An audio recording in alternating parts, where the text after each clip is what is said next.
Hello students, मैं professor उदय टेके आज के इस एडवांस अकाउंटिंग के लेक्चर में सबका स्वागत करता हूं। आज के इस लेक्चर में हम claim for loss of stock इसके बारे में एक एग्जाम्पल सॉल्व करेंगे।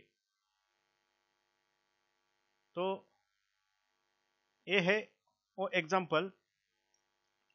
A fire awkward in the godown of X Limited on 9th March 2020, destroying the entire stock. The book's records were salvaged from which the following particulars were ascertained. So, fire occurred in the godown of X Limited. So, X Limited के godown में आग लगी है। कौन से तारीख को ये आग लगी है? On 9th March 2020।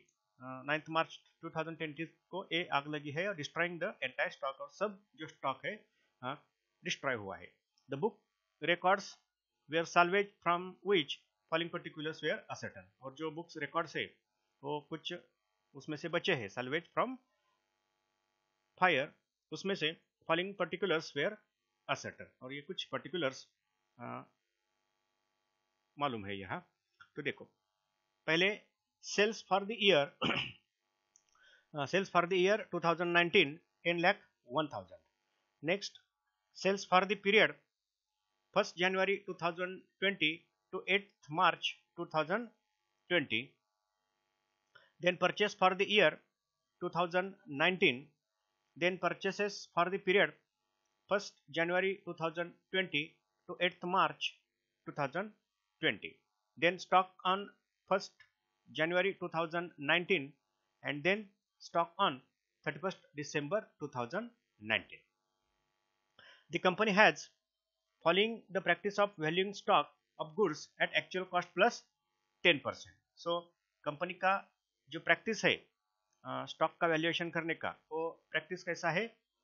Eight actual cost plus 10%, यानी कि अबाउ 10% स्टॉक का ये कंपनी क्या करती है? वैल्यूएशन करती है। Included in stock on 1st January 2019 were some shop sold goods which originally cost rupees 2000 but were valued at rupees 1100. So, 1st January 2019 का जो स्टॉक है उसमें एक शॉप सोल्ड गुड्स है। इसमें शॉप सोल्ड गुड्स क्या है?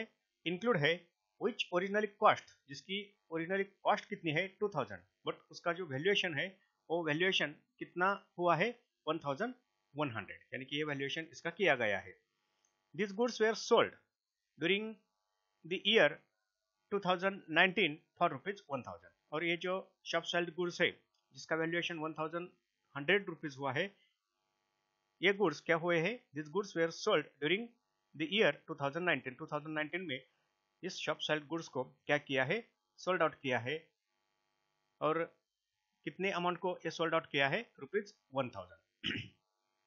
Subject to this, the rate of gross profit on the basis of valuation stock was uniform. So, ये कुछ बातें अगर देखें तो जो ग्रॉस प्रॉफिट है वो क्या है? On the basis of valuation stock was uniform. So, ये कुछ बातें अगर एक्सक्यूज करें तो ग्रॉस प्रॉफिट का जो वॉल्यूम है, यानी कि जो ग्रॉस प्रॉफिट का रेट है वो क्या है? यूनिफॉर्म है, यानी कि हर साल उसी रेट से क्या होता है? ग्रॉस प्रॉफिट होता है।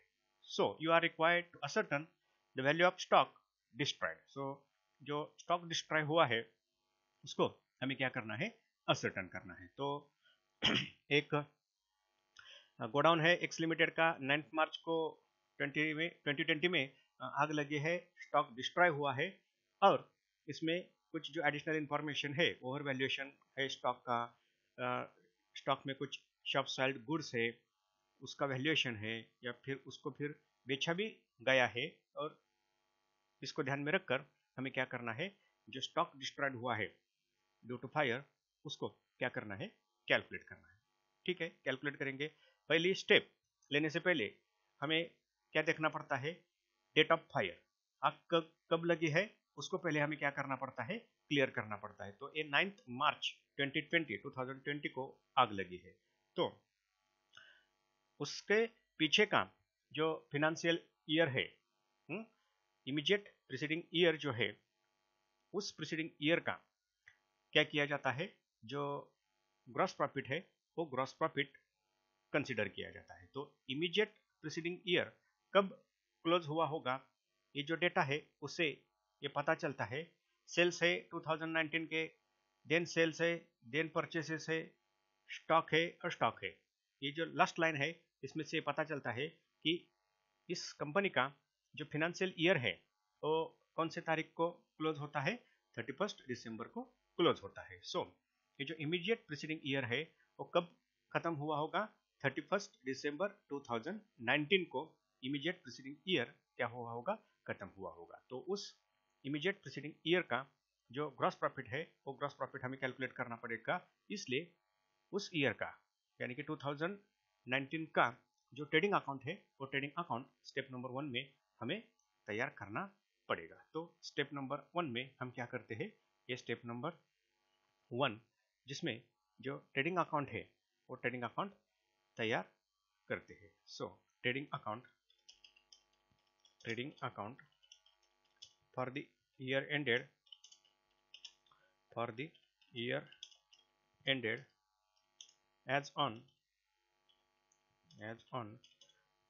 31st December 2020, सॉरी 31 दिसंबर 2019, इस डेट को जो अकाउंटिंग ईयर खत्म होते हैं उस डेट का जो ट्रेडिंग अकाउंट है वो ट्रेडिंग अकाउंट पहले स्टेप नंबर 1 में तैयार करना पड़ता है। सो पहले opening stock, to opening stock, देखो ओपनिंग स्टॉक कौन से डेट का यहाँ लेना पड़ेगा, 31 दिसंबर 2019 को अगर ये खत्म होता है तो ओपनिंग स्टॉक कौन से डेट का होगा, 1 जनवरी 2019 का हमें ओपनिंग स्टॉक लेना पड़ेगा।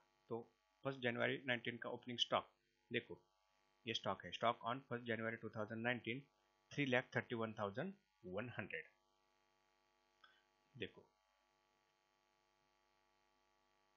3 लाख ये वो स्टॉक है। थोड़ा इसके बारे में हमें डिस्कशन करना है। देखो सो ये जो ओपनिंग स्टॉक है 1 जनवरी 2019 का वो कितना है, 3,31,100 ये ओपनिंग स्टॉक है।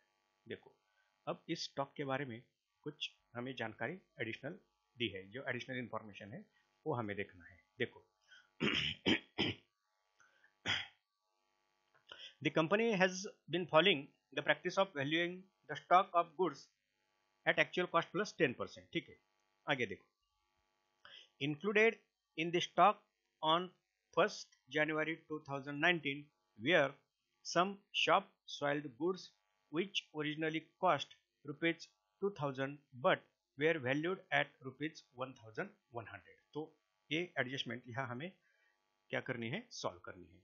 क्या जानकारी है इसमें, ये जो स्टॉक है 1 जनवरी 2019 का, ये देखो ये 1 जनवरी 2019 का जो स्टॉक है इसमें इंक्लूड है, क्या इंक्लूड है, सम शॉप सोल्ड गुड्स, यानी कि जो शॉप सोल्ड गुड्स है ये खराब माल है, ड्यू टू शॉप सोल्ड का मतलब क्या है, ड्यू टू हैंडलिंग, जो माल है कुछ माल क्या होता है खराब होता है, वो नॉर्मल प्राइस से इशू नहीं किया जाता, इसका जो वैल्यूएशन है वो वैल्यूएशन क्या होता है, कम होता है। तो ये जो शॉप सोल्ड गुड्स है जिसकी कॉस्ट कितनी है 2000 है, बट उसका जो वैल्यूएशन है वो वैल्यूएशन कितना किया है, 1100 रुपीज का इसका वैल्यूएशन किया है। तो जब हम स्टॉक लेते हैं तो ये जो स्टॉक की वैल्यू है या फिर ये जो स्टॉक लिया जाता है वो जनरली नॉर्मल स्टॉक लिया जाता है। जो एबनॉर्मल स्टॉक है, ये शॉप सोल्ड गुड्स का मतलब क्या है, एक एबनॉर्मल स्टॉक है। एबनॉर्मल स्टॉक का मतलब क्या है कि एट अ नॉर्मल रेट वो स्टॉक ट्रांजैक्ट नहीं होता, उसको एबनॉर्मल स्टॉक कहा जाता है। सो ये जो स्टॉक के ट्रांजैक्शन है जनरली नॉर्मल स्टॉक के ट्रांजैक्शंस यहाँ क्या किए जाते हैं, कंसिडर किए जाते हैं। तो इसमें ये जो एबनॉर्मल स्टॉक है यानी कि जो शॉप सोल्ड गुड्स इंक्लूड है वो यहाँ से हमें क्या करना पड़ेगा, डिडक्ट करना पड़ेगा। तो ये जो स्टॉक है वो थोड़ा हमें एडजस्ट करना पड़ेगा। ये 3,31,100। एक वर्किंग नोट यहाँ हमें करनी पड़ेगी, वो यहाँ करते हैं valuation of normal stock. Valuation of normal stock. देखो, स्टॉक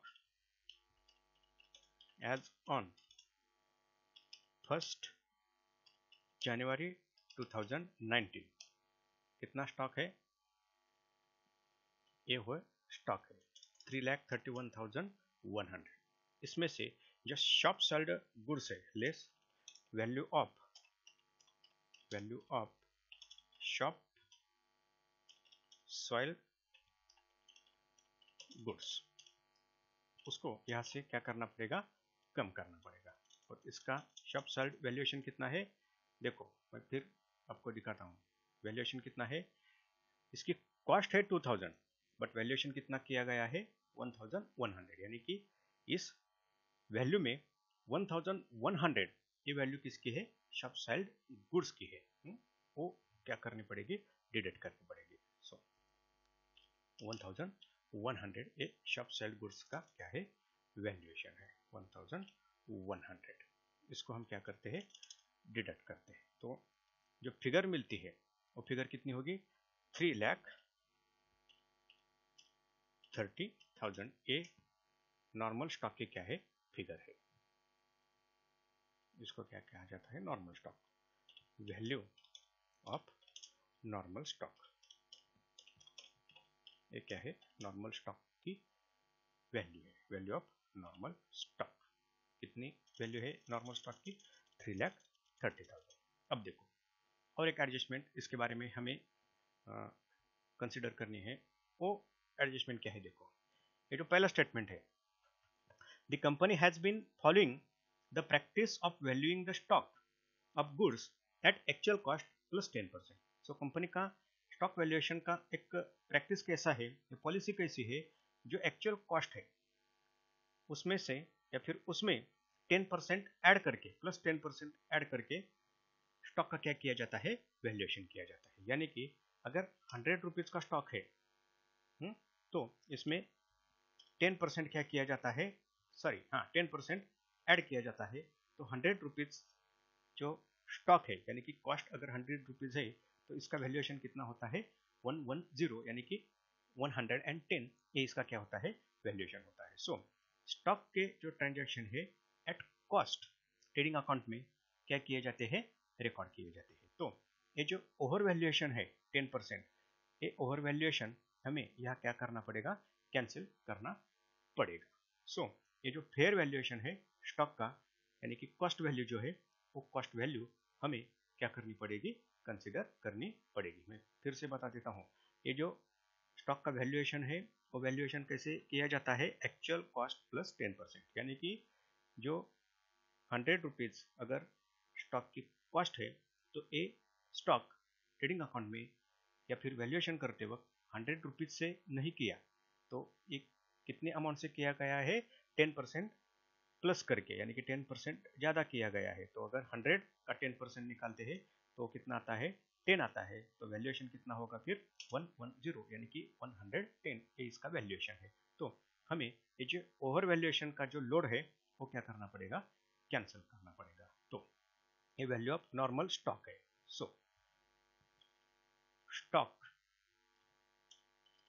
स्टॉक एट कॉस्ट, ये हमें निकालना पड़ेगा। स्टॉक एट कॉस्ट ये कितना होगा? ये 3,30,000। ये 3,30,000, ठीक है। लेकिन इसका वैल्यूएशन कैसे हुआ है? 100 प्लस 10, यानी कि 110, यानी कि 110 ये इसका क्या है? वैल्यूएशन है। लेकिन कॉस्ट कितनी है? खाली 100 ये इसकी क्या है? कॉस्ट है। तो ये जो वैल्यू है नॉर्मल स्टॉक की, ये कैसे कैलकुलेट की गई है? 100 प्लस 10 इस फॉर्मूला से ये कैलकुलेट की गई है। लेकिन हमें स्टॉक दिखाते वक्त किस अमाउंट से स्टॉक दिखाना चाहिए? 100 से, यानी कि 100 ये क्या है? कॉस्ट है। सो हम 100 का यहाँ क्या करेंगे? वैल्यू निकालेंगे। तो ये 100 की क्या है? वैल्यू है। कितनी होगी? 3,30,000 3,30,000 divided by cost plus 10%, that means 110. So value कितनी है इसकी, कॉस्ट कितनी है, 100 है. सो कॉस्ट कितनी होनी चाहिए, ₹3 लाख, ₹3 लाख. सो एक क्या हो गया, स्टॉक का एट कॉस्ट वैल्यूएशन. और ये स्टॉक ओपनिंग स्टॉक में हमें क्या करना पड़ेगा, लेना पड़ेगा. ये हो गया ओपनिंग स्टॉक. इसका हमने यहाँ क्या किया है, वर्किंग किया है. ओके, ठीक है. अब ये हो गया वैल्यूएशन नॉर्मल स्टॉक का. देन अब इसमें लास्ट ईयर के परचेसेस. तो परचेसेस और क्या किया जाता है, सेल्स, बाद में क्या होता है, क्लोजिंग स्टॉक, और क्या कैलकुलेट किया जाता है, ग्रॉस प्रॉफिट. Gross profit. अब देखो सेल्स को देखते हैं, परचेस को देखते हैं. देखो लास्ट ईयर के सेल्स फॉर द ईयर 2019 10,01,000. ये क्या है, सेल्स है. देखो 10,01,000. ये देखो सेल्स 10,01,000. ठीक है. अब देखो इस सेल्स के रिलेटेड भी हमें एग्जांपल में कुछ एडजस्टमेंट या इंफॉर्मेशन दी है. देखो क्या है, this goods were sold during the year, मुझे उस यानी कि उस साल में ही, ड्यूरिंग द ईयर 2019 फॉर ₹1,000. यानी क्या किया गया है, ये जो एबनॉर्मल स्टॉक है जिसका वैल्यूएशन 1,100 से किया गया, वही स्टॉक उसी साल में 1,000 रुपीज को क्या किया गया है, बेचा गया है. तो ये जो एबनॉर्मल स्टॉक है उसके जो ट्रांजैक्शंस है, ये ट्रांजैक्शंस ट्रेडिंग अकाउंट तैयार करते वक्त यानी कि ग्रॉस प्रॉफिट को कैलकुलेट करते वक्त क्या किए जाते हैं, कैंसिल किए जाते हैं. यानी कि उस ट्रांजैक्शंस को नॉर्मल स्टॉक ट्रांजैक्शन में कंसिडर नहीं किया जाता. सो ये एबनॉर्मल स्टॉक का ट्रांजैक्शन है. तो उस सेल में जो एबनॉर्मल स्टॉक का वॉल्यूम है, सेल्स का जो आंकड़ा है, वो हमें क्या करना पड़ेगा, कम करना पड़ेगा. तो ये स्टॉक उसी साल क्या किया गया है, 1,000 को बेचा है, उसको हमें क्या करना पड़ेगा, डिडक्ट करना पड़ेगा. So sales 10,000 sorry 10,01,000 10,01,000. और इसमें क्या है, जो सेल्स है, less sales of shop sold goods. Shop sold goods, इसको हमें क्या करना पड़ेगा, डिडक्ट करना पड़ेगा. तो शॉप सोल्ड गुड्स का सेल्स कितना है, 1,000 रुपीज का. सो ये 1,000 हम क्या करेंगे, यहाँ से डिडक्ट करेंगे. तो अब नॉर्मल गुड्स का सेल्स वॉल्यूम कितना होता है, खाली 10 लाख रुपीज. ये 10 लाख रुपीज. ये हो गए नॉर्मल गुड्स की सेल्स की अमाउंट. अब देखो पिछले साल का परचेसेस रुपीज क्या है, 8 लाख रुपीज का पिछले साल का परचेसेस है. ये परचेसेस, इसमें कुछ एडजस्टमेंट वगैरह नहीं दी गई.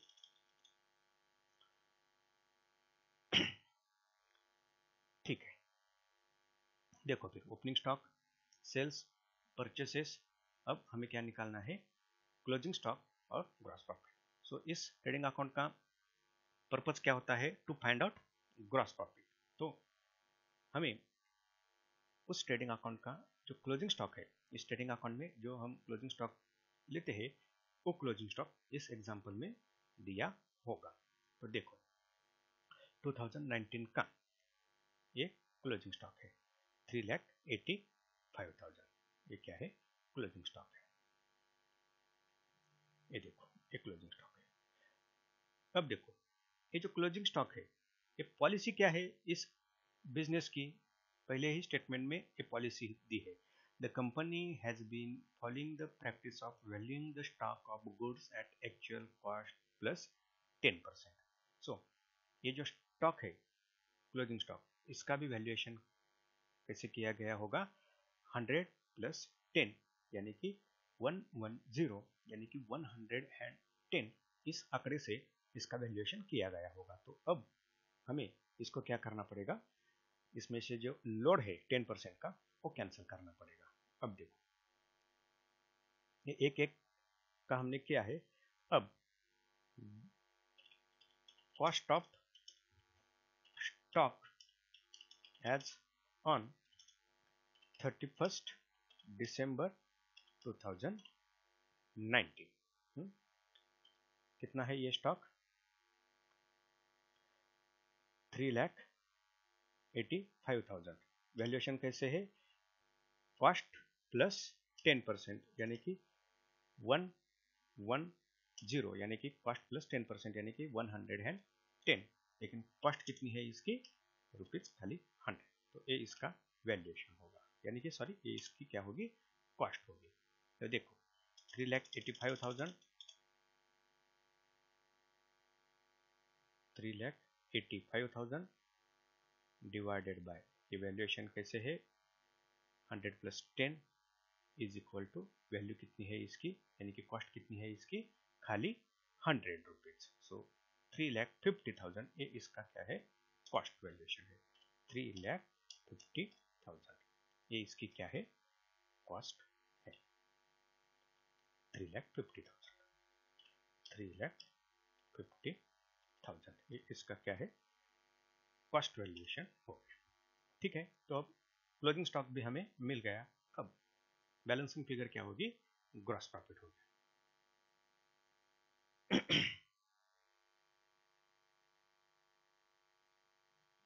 देखो फिर ग्रॉस प्रॉफिट कैलकुलेट करना है तो क्रेडिट टोटल पहले करनी पड़ेगी, 13,50,000। ये देखो 13,50,000 माइनस ये दो आइटम, इसकी टोटल कितनी होगी, 3 लाख और 8 लाख, 11 लाख। अगर 13 लाख से 11 गए तो 2,50,000 एक ग्रॉस प्रॉफिट है। 2,50,000 एक क्या है, ग्रॉस प्रॉफिट है। और टोटल कितनी, 13,50,000।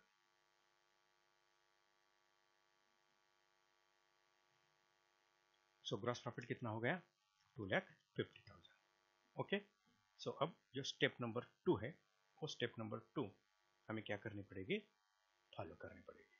क्या है step number 2, gross profit ratio calculate करना पड़ता है। तो ग्रॉस प्रॉफिट रेशो कैसे कैलकुलेट किया जाता है, ये gross profit divided by net sales into 100। So देखो gross profit 2,50,000 divided by net sales 10 lakh, net sales 10 lakh into rate निकालना है 100। तो कैलकुलेशन करेंगे, क्या कैलकुलेशन है, देखो ये 2,50,000 है प्रॉफिट, डिवाइडेड बाय सेल्स है 10 लाख, 25% आएगा, 10 लाख इंटू 100। तो ये हो गया 25% लास्ट ईयर का ग्रॉस प्रॉफिट। 25% ये हो गया लास्ट ईयर का ग्रॉस प्रॉफिट। अब स्टेप नंबर 3 हमें क्या करनी पड़ेगी, यहाँ फॉलो करनी पड़ेगी। ये स्टेप नंबर 3 में क्या किया जाता है, जिस ईयर में, जिस साल आग लग गई है उस साल के शुरुआत से, यानी कि at the beginning of the year और at the date of the fire, इस पीरियड का एक ट्रेडिंग अकाउंट तैयार किया जाता है। उसको क्या कहा जाता है, मेमोरेंडम ट्रेडिंग अकाउंट कहा जाता है। तो स्टेप नंबर 3 में हमें क्या करना पड़ेगा, मेमोरेंडम ट्रेडिंग अकाउंट तैयार करना पड़ेगा। ओके, सो नेक्स्ट ईयर कौन से तारीख से शुरू होगा, 1 जनवरी 2020 और कब खत्म होगा, on the date of fire. Date of fire क्या है, 9 मार्च 2020 टू 9 मार्च 2020। सो इस पीरियड का एक मेमोरेंडम ट्रेडिंग अकाउंट हमें क्या करना पड़ेगा, तैयार करना पड़ेगा। इस मेमोरेंडम ट्रेडिंग अकाउंट का मकसद क्या होता है, जो मेन ऑब्जेक्टिव है, मेन पर्पज है इस मेमोरेंडम ट्रेडिंग अकाउंट का, वो क्या होता है, to find out the stock on date of fire. ये इसका क्या होता है, मकसद होता है। तो पहले 1 जनवरी 2020 का ओपनिंग स्टॉक लेते हैं। तो ओपनिंग स्टॉक कितना है? पिछले साल का जो क्लोजिंग स्टॉक है ये क्या है? इसका ओपनिंग स्टॉक है। इसका 100% इसका हमने कॉस्ट वैल्यूएशन किया है, तो बाद में उस एडजस्टमेंट की यहाँ जरूरत नहीं होती। सो ये ओपनिंग स्टॉक फेयर वैल्यूएशन है इसका, एट कॉस्ट ए इसका वैल्यूएशन है। देन टू परचेसेस,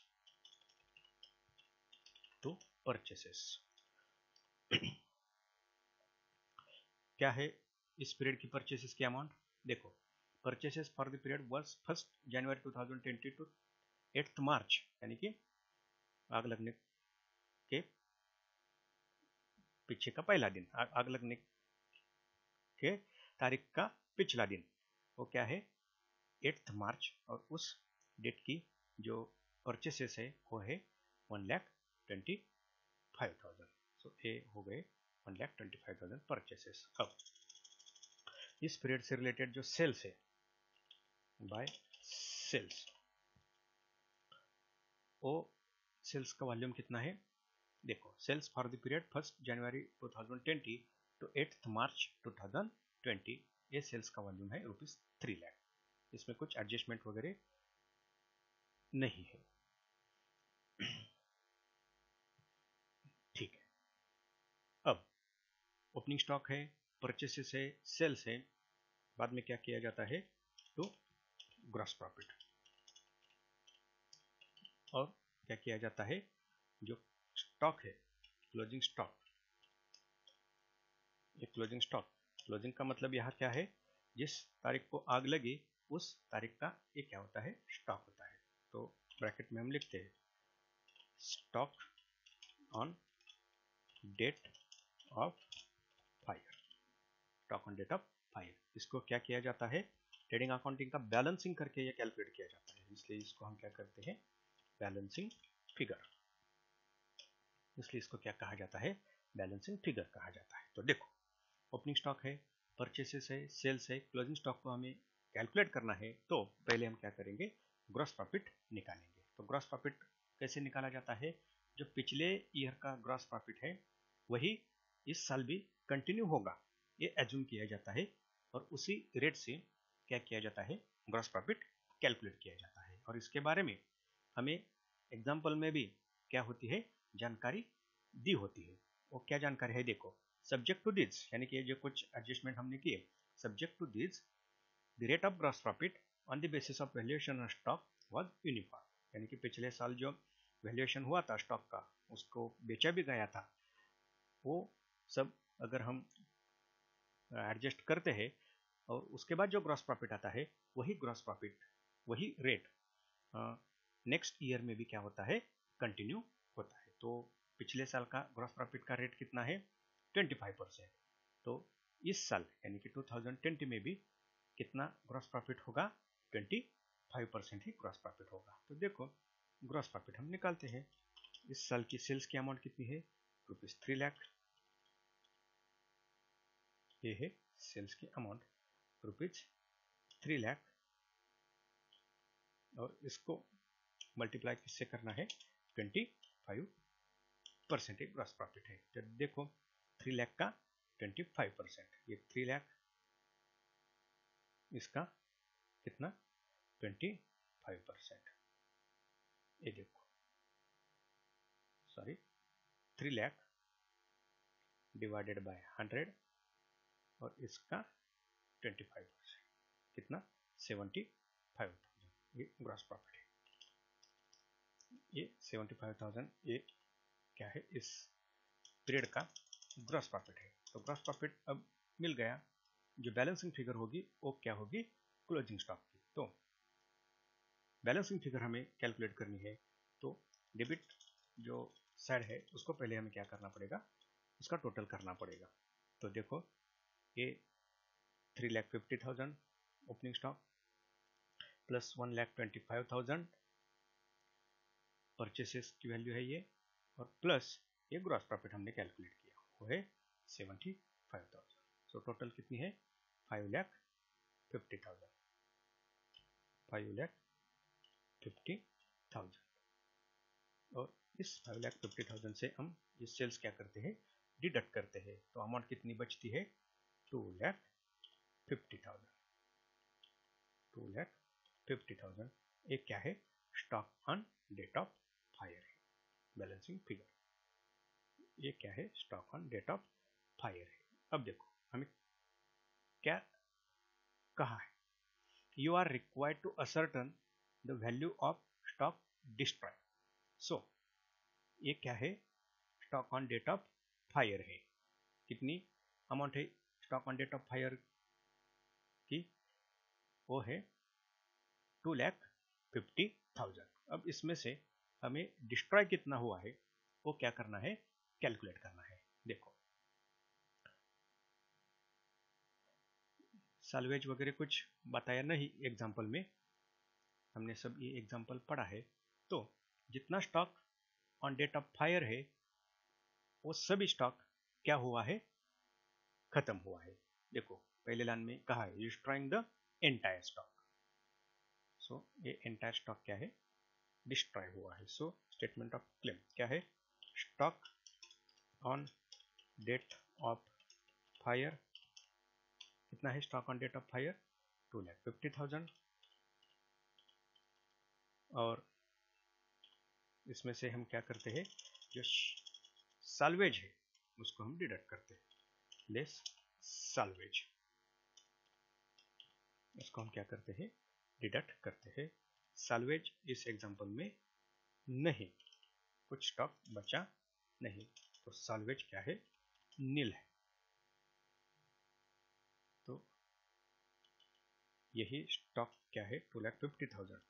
2,50,000 एक क्या है, stock destroyed in fire, stock destroyed in fire. और यही क्या है, क्लेम, नेट क्लेम। यही क्या होगा, क्लेम की अमाउंट होगी, नेट क्लेम भी इतना ही होगा। तो डेट ऑफ फायर स्टॉक है 2,50,000, साल्वेज अमाउंट नहीं है, तो ये सब स्टॉक क्या हुआ है, डिस्ट्रॉय हुआ है। और इस अमाउंट का ये एक्स कंपनी इंश्योरेंस कंपनी को क्या करेगी, क्लेम दाखिल करेगी। Okay, thank you.